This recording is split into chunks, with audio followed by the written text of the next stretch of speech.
नमस्कार मित्रों, आप सभी का स्वागत है। आज हम बात करेंगे शारदीय नवरात्रि 2025 के आरंभ, घट स्थापना के शुभ मुहूर्त, इसकी विधि और महत्व के बारे में।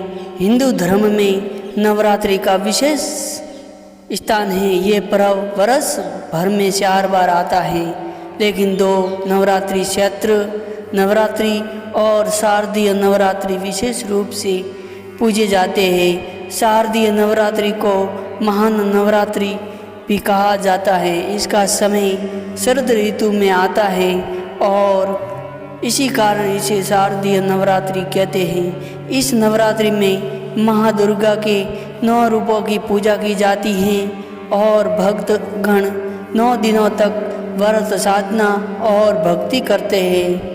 अब प्रश्न ये है कि शारदीय नवरात्रि 2025 में कब से प्रारंभ होगी।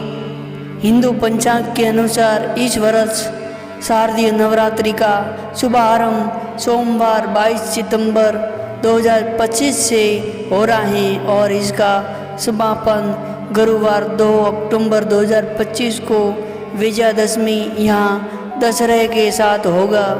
इस बार विशेष बात यह है कि नवरात्रि 9 नहीं बल्कि 10 दिनों तक चलेगी, क्योंकि तिथियों के सहयोग से एक दिन अतिरिक्त जुड़ रहा है। इसे अत्यंत शुभ माना गया है।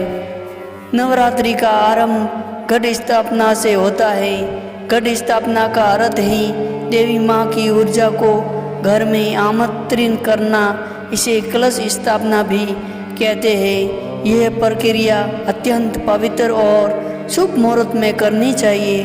घट स्थापना का शुभ मुहूर्त 2025 में 22 सितंबर को सुबह 6:11 से 7:52 तक का समय अत्यंत शुभ रहेगा। यदि किसी कारणवश यह समय सूख जाए तो अभिजीत मुहूर्त यानी 11:51 से 12:39 तक भी घट स्थापना की जा सकती है। प्रतिपदा तिथि का प्रारंभ 22 सितंबर को रात 1:23 पर होगा और इसका समापन 23 सितंबर को दोपहर 2:55 पर होगा। अब जानते हैं कि घट स्थापना क्यों की जाती है और इसकी विधि क्या है। कलश या घट को षष्ठी का प्रतीक माना जाता है। इसमें जल भरकर, आम के पत्ते सजाकर और ऊपर नारियल रखकर देवी माँ का आह्वान किया जाता है। ये संकेत हैं कि हम अपने घर में शक्ति, समृद्धि और शुभता को स्थापित कर रहे हैं। स्थापना की विधि इस प्रकार है। सुबह स्नान कर घर को शुद्ध करें। पूजा स्थल को अच्छे से साफ करके यहाँ पीली या लाल कपड़े की चौकी रखें। चौकी पर थोड़ा सा चावल बिछाए। अब मिट्टी से भरे पात्र में जौ या गेहूँ बोए, जिसे कोपल या ज्वार कहा जाता है। यह वृद्धि और समृद्धि का प्रतीक है। इसके बाद कलश में जल भरे, उसमें सुपारी, सिक्का, दुर्वा और अक्षत डाले। कलश के ऊपर आम के 5 पत्ते रखे और लाल कपड़े से सजे नारियल को ऊपर रखे। फिर कलश को जवारे के ऊपर स्थापित करें। इस समय देवी माँ दुर्गा का आह्वान करते हुए मंत्र जपे, ओम दुम दुर्गाय नमः। कलश स्थापना के बाद पूरे 9 दिन देवी माँ के विभिन्न रूपों की पूजा की जाती है।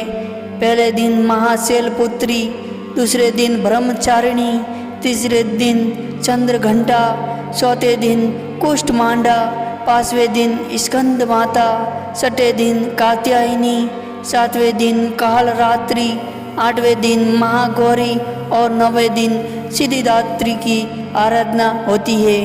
प्रत्येक दिन माँ के स्वरूप के अनुसार भोग, वस्त्र और पूजन विधि बदलती है। नवरात्रि का समय आत्मशुद्ध और साधना का है। भक्त व्रत रखते हैं। कुछ लोग पूरे 9 दिन केवल फलाहार करते हैं कुछ एक समय का भोजन करते हैं और कई भक्त निर्जला व्रत भी रखते हैं। इस दौरान अखंड दीप जलाने की परंपरा भी है, जो माँ की कृपा और ऊर्जा का प्रतीक है। भारत के अलग अलग हिस्सों में नवरात्रि की अलग अलग परंपराएं हैं। गुजरात और महाराष्ट्र में गरबा और डांडिया का आयोजन होता है। पश्चिम बंगाल में इसे दुर्गा पूजा के रूप में भव्य स्तर पर मनाया जाता है। उत्तर भारत में रामलीला का मंचन और दशहरे पर रावण दहन होता है। दक्षिण भारत में गोलू सजाने की परंपरा है। ये पर्व न केवल धार्मिक बल्कि सांस्कृतिक और सामाजिक रूप से भी अत्यंत महत्वपूर्ण है। आध्यात्मिक दृष्टि से देखें तो नवरात्रि में हमें सिखाती हैं कि जीवन में असुर यानी बुराई चाहे कितनी भी शक्तिशाली क्यों न हो, अंततः विजय अच्छाई की होती है। माँ दुर्गा का 9 दिनों का पूजन हमारे भीतर साहस, करुणा, तपस्या और भक्ति जैसे गुणों को जागृत करता है। अंत में यह कहना उचित होगा कि शारदीय नवरात्रि केवल देवी माँ की पूजा का पर्व नहीं, बल्कि ये हमारे जीवन को सही दिशा देने का अवसर है। इस 22 सितंबर से 2 अक्टूबर तक का समय माँ दुर्गा की कृपा पाने के लिए अत्यंत उत्तम समय रहेगा। आप सभी भक्तजन इस पावन पर्व पर माँ की आराधना करें, व्रत, उपवास और भक्ति करें, ताकि जीवन में सुख, शांति, समृद्धि और शक्ति का संचार होगा। जय माँ दुर्गा, जय माता दी।